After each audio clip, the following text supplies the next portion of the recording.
Allô, bonjour mes chers amis, comment vous allez? J'espère bien de votre côté et que votre journée a été bien démarrée. Aujourd'hui, dans cette vidéo, nous allons mettre en place une intelligence artificielle permettant de lire entièrement un livre en audio. Un livre en audio dans n'importe quelle langue, dans n'importe quelle langue. Je vous demande aussi de ne pas oublier de mettre les commentaires et de vous abonner, de s'abonner à notre chaîne afin d'obtenir plus de contenu. N'hésitez pas. Nous allons démarrer pour cette nouvelle vidéo. Donc, nous allons commencer par installer premièrement d'abord deux packages de packages, c'est-à-dire des bibliothèques. La première bibliothèque, c'est c'est la bibliothèque Fuse que j'ai installée de cette manière. Et après, la deuxième bibliothèque, c'est la bibliothèque Python TTS Inks 3. Donc, la bibliothèque FIS permet de faire quoi? Permet d'ouvrir le document. Ça va nous permettre d'ouvrir le document. Et la bibliothèque PyTTS Inks 3 permet d'obtenir l'audio, permet d'obtenir l'audio, permet d'obtenir l'audio. Donc, après l'installation, on va importer ces deux bibliothèques. On va les importer. Je vais importer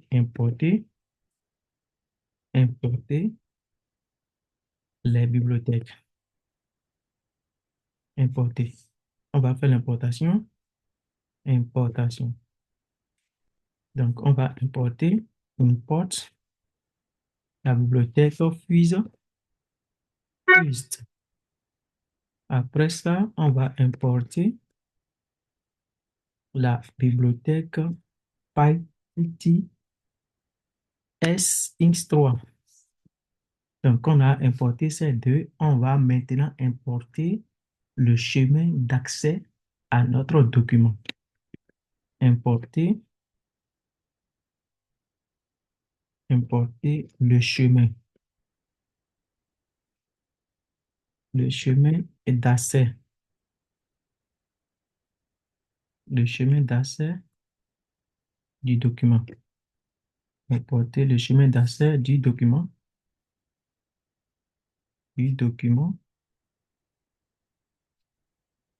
Donc, dans mon cas ici, le document que je vais lire à partir de l'intelligence artificielle, je vais coller son chemin ici déjà que j'ai mis là.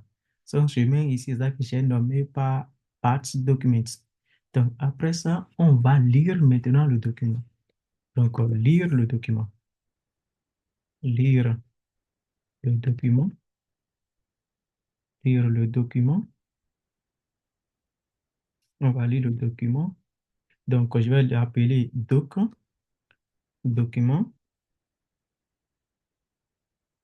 égale, je vais l'appeler document et documents égale. Pour le lire, je vais utiliser fuse. Fuse.open et je colle le chemin accès à ce document. Je vais coller maintenant le chemin d'accès à ce document, de ce document-là à l'intérieur de open. Donc, quand je le fais, je vais afficher pour voir, je vais afficher le contenu de notre document, c'est-à-dire ce qui m'intéresse ici, le nombre de pages que contient notre document. Afficher, ouvrir, mais afficher, afficher le nombre de pages, le nombre de pages, le nombre de pages de ce document, de ce document. Donc, pour l'afficher, on va utiliser la fonction print. Je vais copier celle-là Je vais copier le nombre de pages, le nombre de pages. Donc, je vais utiliser l'option F. Je mets les deux côtes. Le nombre de pages de ce document est, je mets deux points, je mets ça à l'intérieur des deux accolades. Je vais copier le document. Je vais faire comme ça. Je colle et je vais maintenant point page. Je mets page underscore points. Ça nous permet de pouvoir compter le nombre de pages. Et je ferme les côtes.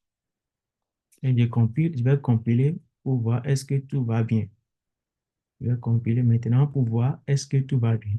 Très bien. Le tout marche bien. Et là, ça nous dit que le nombre de pages de ce document est 2. Donc, le nombre de pages de ce document est 2. Après ça, nous allons faire quoi? Le nombre de pages de ce document est 2. Pour le nombre de pages du document est 2. On va chercher maintenant à initialiser le moteur. On va initialiser le moteur afin de pouvoir faire les opérations.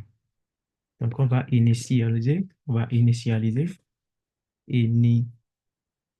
initialisation du moteur.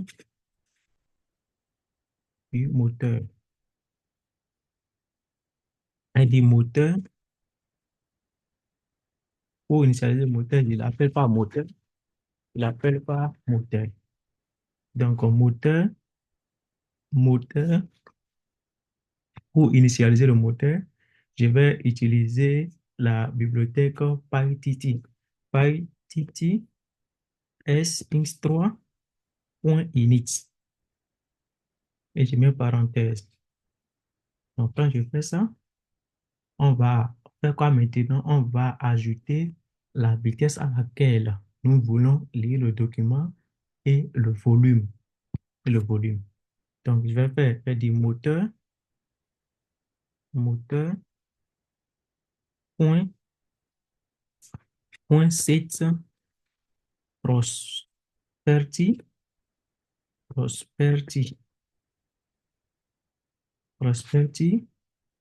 pour avoir le volume, pour avoir la vitesse. D'abord, je vais utiliser l'option rates, 200, c'est-à-dire avec une vitesse de 200. La vitesse. Je vais faire la même chose aussi pour le volume. La même chose aussi pour le volume. Je vais copier ça et modifier simplement pour évoluer. Ici, le volume, c'est compris entre 0 et 1. Entre 0 et 1, donc je vais mettre volume. Et au niveau de 200, je remplace les 200 par les valeurs comprises entre 0 et 1. Ici, je prends 0,8 pour dire que le volume, c'est à 80%. Le volume, pour dire que c'est à 80%. Pour dire que c'est à 80%, donc je vais compiler. Donc, quand j'ai compilé, tout va bien. OK. Après avoir mettre le volume, on va faire quoi?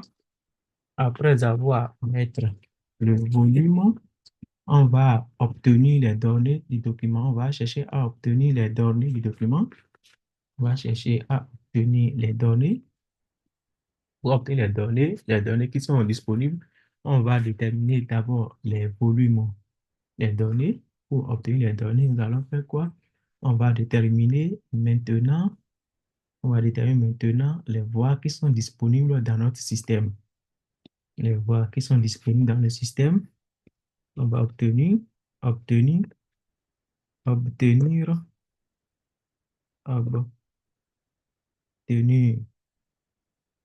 les voies disponibles, les voies disponibles, Pour obtenir les voies disponibles, on va faire quoi? On va utiliser toujours l'option, ça là, on va prendre get voice. get voice, get voice, get voice. Donc, on va utiliser get voice. On va utiliser get voice. On va utiliser get voice. On va utiliser get voice. On va utiliser get voice. Je vais mettre voice et underscore dispo, disponible, disponible égale moteur, égale moteur, point get, point get, point get prospect, prosperity, parenthèse, voice, avec S, voice. Je vais voir, est-ce que c'est bon? Point voice, là, tout marche bien. Donc, quand nous avons ça, on va essayer maintenant de parcourir, de, de lister tous les noms, c'est-à-dire toutes les voix, les indices et les les langues qui sont disponibles. Donc, pour cela, nous allons utiliser maintenant la boucle for. On va utiliser dans ce cas la boucle for i. Le i, ça prend l'indice, virgule, virgule, voice, in, enumerate, enumerate, enumerate, parenthèse. Maintenant, il va énumérer maintenant, on va mettre dans la parenthèse les voies qui sont disponibles dans notre système. Qui sont disponibles dans notre système ici, qui sont disponibles dans notre système, deux points. Ça. Donc, je vais afficher ça pour que tout le monde puisse voir quels sont les choses qui sont dedans. Donc, qui sont les noms, tout ça là, print, print, parenthèse. Je vais utiliser l'option F. Donc, je mets F. Là, je vais mettre d'abord, quand il met voix, je mets la voix 1, voix, voix, deux points, deux points. Je vais mettre la première voix, l'indice I. Je mets virgule, le nom de la voix, nom, deux points. Je mets crochet, je mets voice. On a mis voix. Voilà, ça va faire voix. Point name, point name, ça va afficher les noms. Après ça, nous allons parler de la langue. Langue, langue, deux points. La langue, c'est voice, voix, point language. Language, point language, point language. Après ça, on peut chercher à connaître le système, c'est-à-dire l'identificateur. L'identifiant, identifiant, identifiant, identifiant, identifiant, identifiant, identifiant, identifiant,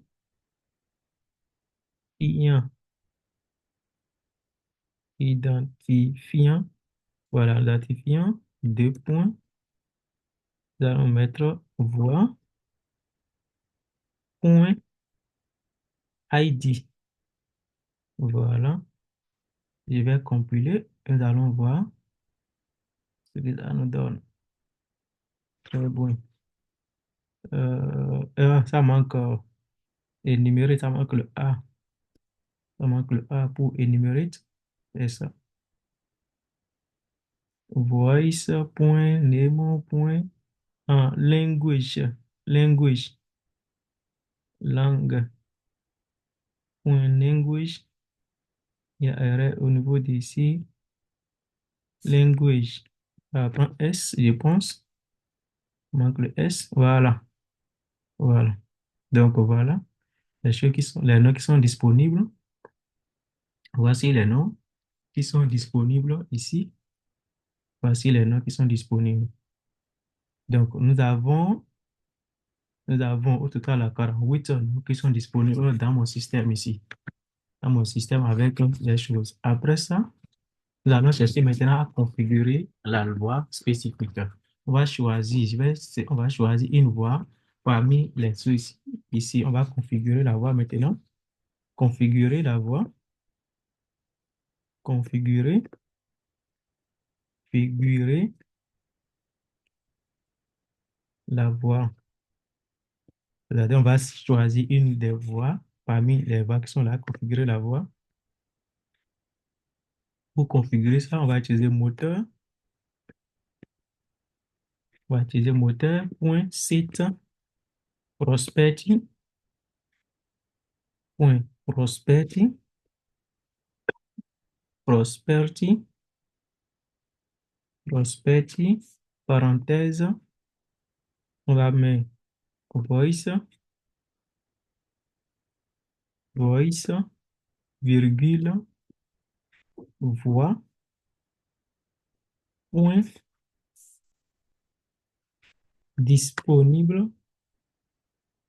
Ici, on avait mis quoi au niveau des différentes voies là qui sont disponibles. OK, disponible. Je vais copier ça là. Je vais copier ça. Je le mets ici. Et je le mets là. Maintenant, je vais indiquer la position ici. Moi, je vais le mettre en français, donc je vais mettre 3. Et je mets point .id. Voilà. Je vais compiler pour voir si tout marche bien. Voilà, c'est bien. Après ça, ça marche bien. Après ça, on va chercher maintenant à lire notre document. On va chercher maintenant à lire. On va lire maintenant le document. Lire. Lire le contenu. On va lire maintenant chaque page. Lire. Lire le test. Le test de chaque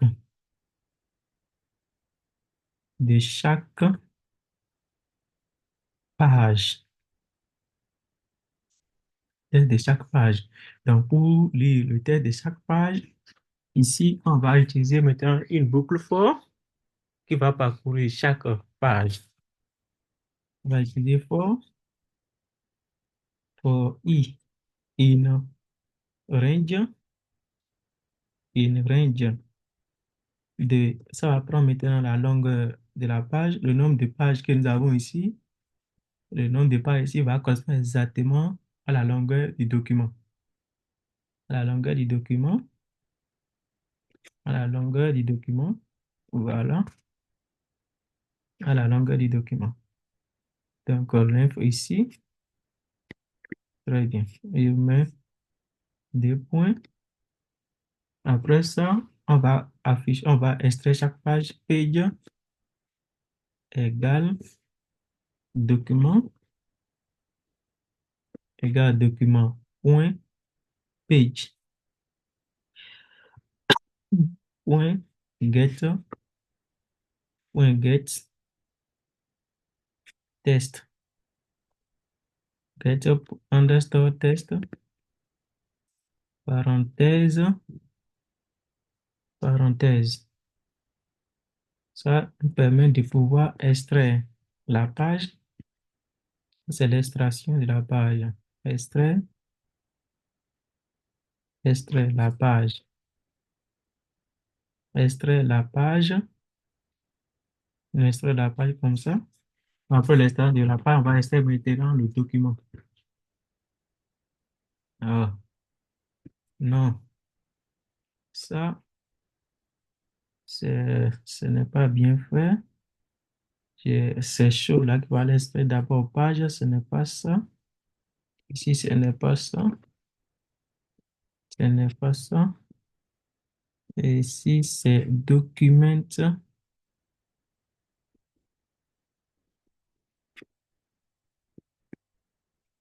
Document. Et ici, on va mettre le i là. C'est-à-dire pour dire la page i. Comme de la page I, c'est ça. Et ici, on affiche ici, c'est point page ici. Point page et là, c'est le test. Test. Voilà. Ici, c'est ça qui est l'extraction. Ici, ici, c'est ça qui est extrait le test à page. Après, ici, c'est extrait le test. Ça, c'est le test qu'on a extrait ici. Le test. Après l'extraction du test, on va lire maintenant le test. On peut afficher le test maintenant. On va afficher le test. Print, print, parenthèse, test. On va lire maintenant le test. Donc, je peux dire comme ça. Je vais mettre ici F.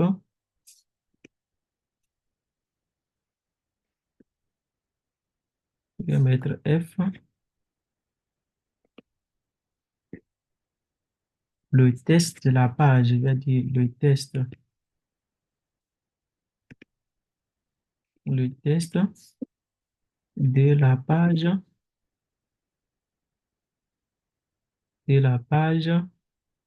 ici. Je vais mettre l'indice, je vais mettre le numéro de la page. Comme en Python, l'indice commence par à partir de 0.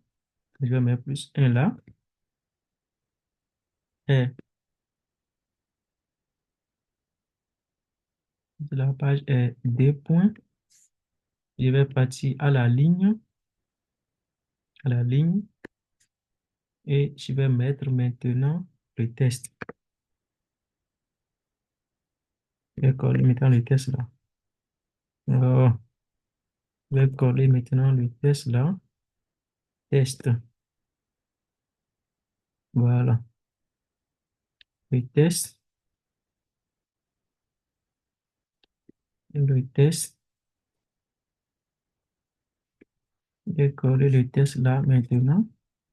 Maintenant, on affiche le test comme ça. Et on va le lire. On va faire moteur, moteur, point, point C. C test. C test et le problème est résolu. Après, on va activer maintenant le moteur. On va activer maintenant le moteur. Moteur, point, run, and